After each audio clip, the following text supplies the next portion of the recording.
When I was a small child, I was terrified of the dark. I still am.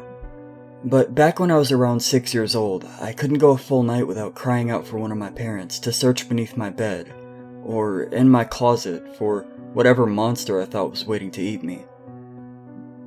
Even with a nightlight, I would still see dark shapes moving around the corners of the room, or strange faces looking in on me from my bedroom window. My parents would do their best to console me, telling me that it was just a bad dream, or a trick of the light. But in my young mind, I was positive that the second I fell asleep, the bad things would get me. Most of the time, I would just hide under the blankets until I became tired enough to stop worrying. But every now and then, I would become so panicked that I would run screaming into my parents' room, waking up my brother and sister in the process. After an ordeal like that, there would be no way anyone would be getting a full night's rest. Eventually, after one particularly traumatizing night, my parents had had enough. Unfortunately for them, they understood the futility in arguing with a 6-year-old, and knew that they would be unable to convince me to rid myself of childish fears through reason and logic. They had to be clever. It was my mother's idea to stitch together my little bedtime friend. She collected a large assortment of random pieces of fabric and her sewing machine, and created what I would later refer to as Mr. Ickbarr Bigelsteine, or Ick for short. Ick was a sock monster, as my mother called him. He was made to keep me safe while I slept at night by scaring away all the other monsters. He was pretty damn creepy, I had to admit. Honestly, looking back on it all now, I'm still impressed that my mom could think of something so strange and disturbing looking. Ickbarr had the stitched-together look of a Frankenstein gremlin, with big white button eyes and floppy cat ears. His little arms and legs were made from a pair of my sister's black and white striped socks, and the half of his face that was green was made from one of my brother's tall football socks. His head could have been described as bulbous, and for his mouth, my mom attached a piece of white fabric and sewed in a zigzag pattern to shape a wide grin of sharp teeth. I loved him at once. From then on, Ick never left my side. So long as it was after dusk, of course.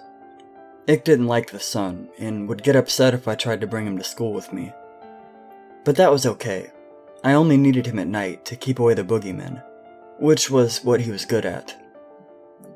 So every night at bedtime, Ick would tell me where the monsters were hiding, and I would place him near the section of my room closest to the spookiness.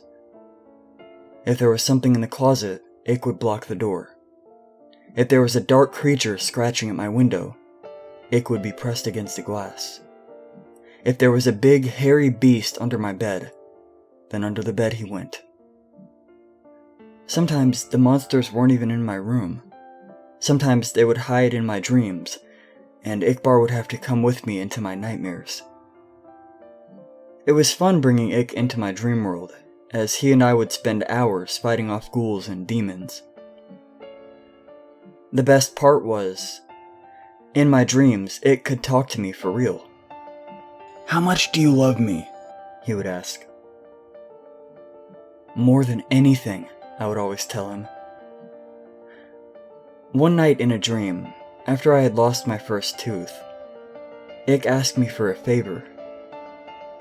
"Can I have your tooth?" I asked him, why? "To help me kill the bad things," he said. The next morning at breakfast, my mom asked me where my tooth went. From what she told me, the tooth fairy didn't find it under my pillow. When I told her that I gave it to Ick, she just shrugged and went back to feeding my little sister. From then on, every time I lost a tooth, I would give it to Ick. He would always thank me, of course, and tell me that he loved me. Eventually, though, I ran out of baby teeth, and I was beginning to get a little too old to still be playing with dolls. So Ick just sat there on my bookshelf collecting dust. slowly fading away from my attention.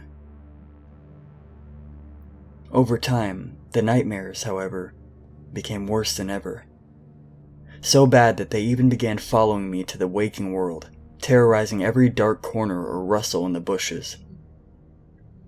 After one particularly bad night biking home from a friend's house, where I swore a pack of rabid dogs were chasing me, I got home to find something strange waiting for me in my room.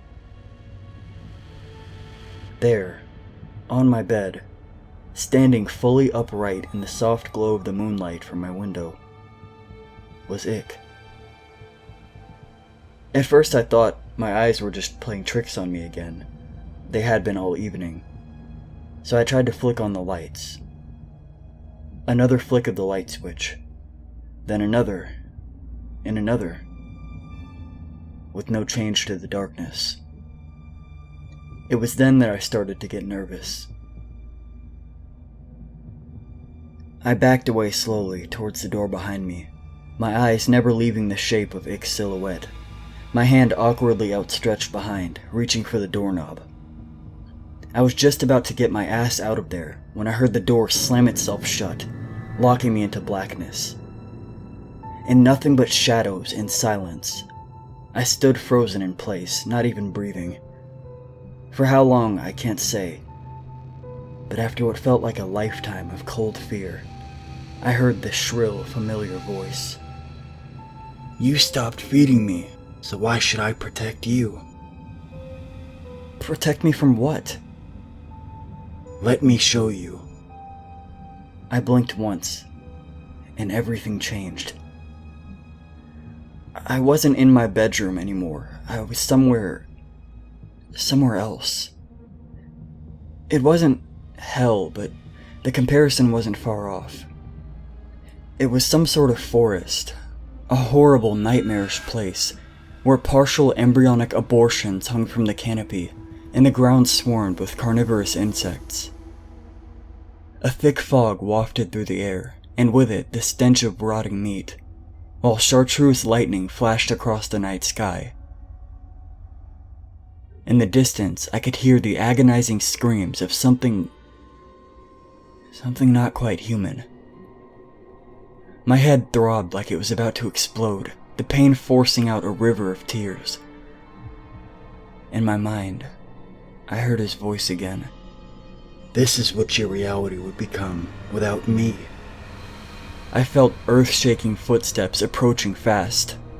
"I'm the only one who can stop it."